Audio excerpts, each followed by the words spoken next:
Hi, hello friends, welcome back to our channel Explore with Keerthu. இன்னைக்கு நம்ம baking soda வச்சு ஒரு face pack தான் பார்க்க போறோம். ஸோ உங்களுக்கு பேக்கிங் சோடா வந்து ஒத்துக்காது அப்படின்னா நீங்கள் இந்த ஃபேஸ் பேக்கை அவாய்ட் பண்ணிடுங்க. அண்ட் அது மட்டும் இல்லாமல் நீங்கள் உங்கள் ஃபேஸில் இந்த ஃபேஸ் பேக் அப்ளை பண்ணுறதுக்கு முன்னாடி ஒரு தடவை பேட்ச் டெஸ்ட் பண்ணிவிட்டு அதுக்கப்புறமா அப்ளை பண்ண ஸ்டார்ட் பண்ணிடலாம். ஸோ இப்போ நம்ம வீடியோக்குள்ளே போகிறதுக்கு முன்னாடி நீங்கள் இன்னும் நம்ம சேனலை சப்ஸ்கிரைப் பண்ணலன்னா கீழே இருக்க சப்ஸ்கிரைப் பட்டன் அமுக்கி பக்கத்தில் ஒரு பெல் ஐக்கான் இருக்கும், அதையும் டேப் பண்ணிங்க அப்படின்னா அதில் 3 ஆப்ஷன் கேட்கும். அதில் ஆல் அப்படிங்கிற ஆப்ஷனை செலக்ட் பண்ணி வச்சுக்கோங்க. ஸோ தட் நான் எப்பப்பெல்லாம் வீடியோஸ் போடுறோனோ அப்பப்பெல்லாம் உங்களுக்கு ஒரு நோட்டிஃபிகேஷன் வந்துடும். இந்த ஃபேஸ் பேக்கு நம்ம மொத்தமாக 2 மெயின் இன்க்ரீடியண்ட் யூஸ் பண்ண போகிறோம். ஃபர்ஸ்ட் வந்து பேக்கிங் சோடா. நான் ஆல்ரெடி சொன்ன மாதிரி ஒரு எம்டி பவுலில் 2 ஸ்பூன் அளவு பேக்கிங் சோடா போட்டுக்கலாம். கூடயே வந்து 1 ஸ்பூன் அளவு மஞ்சள் போட்டுக்கோங்க.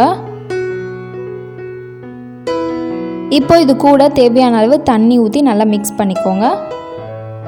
இந்த அளவுக்கு வாட்டரி கன்சிஸ்டன்சியில் நான் மிக்ஸ் பண்ணியிருக்கேன். ஸோ அவ்வளோதான், நம்மளோட ஃபேஸ் பேக் ரெடி ஆகிடுச்சு. இந்த ஃபேஸ் பேக்கை உங்களோட ஃபேஸ் ஃபுல்லாக அப்ளை பண்ணிக்கோங்க. நான் ஆல்ரெடி சொன்ன மாதிரி உங்களுக்கு பேக்கிங் சோடா ஒத்துக்காது அப்படின்னா இந்த ஃபேஸ் பேக்கை நீங்கள் அவாய்ட் பண்ணிடுங்க. ஒத்துக்கிறவங்களும் கூட ஒரு தடவை பேட்ச் டெஸ்ட் பண்ணி பார்த்துட்டு அதுக்கப்புறமா நீங்கள் அப்ளை பண்ண ஸ்டார்ட் பண்ணுங்கள்.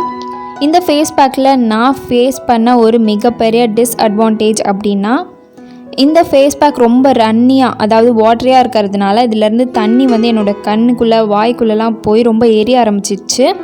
அதனால நீங்கள் கொஞ்சம் க்ரீமியாகவே உங்களோட ஃபேஸ் பேக்கை கலக்கிக்கோங்க.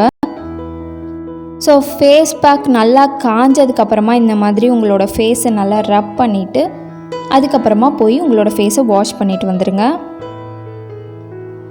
ஃபேஸ் வாஷ் பண்ணதுக்கப்புறம் ஒரு க்ளீனான காட்டன் டவல் வச்சு உங்களோட ஃபேஸை பேட் ட்ரை பண்ணிக்கோங்க. இந்த ஃபேஸ் பேக்கை ரெகுலராக யூஸ் பண்ணிட்டு வந்தீங்க அப்படின்னா உங்கள் ஃபேஸ் ரொம்பவே க்ளீன் அண்ட் கிளியராக இருக்கும். ஸோ அவ்வளோதான், இந்த வீடியோவை இதோட முடிச்சுக்கலாம். அண்ட் நம்ம நெக்ஸ்ட் வீடியோவில் பார்க்கலாம். பாய்.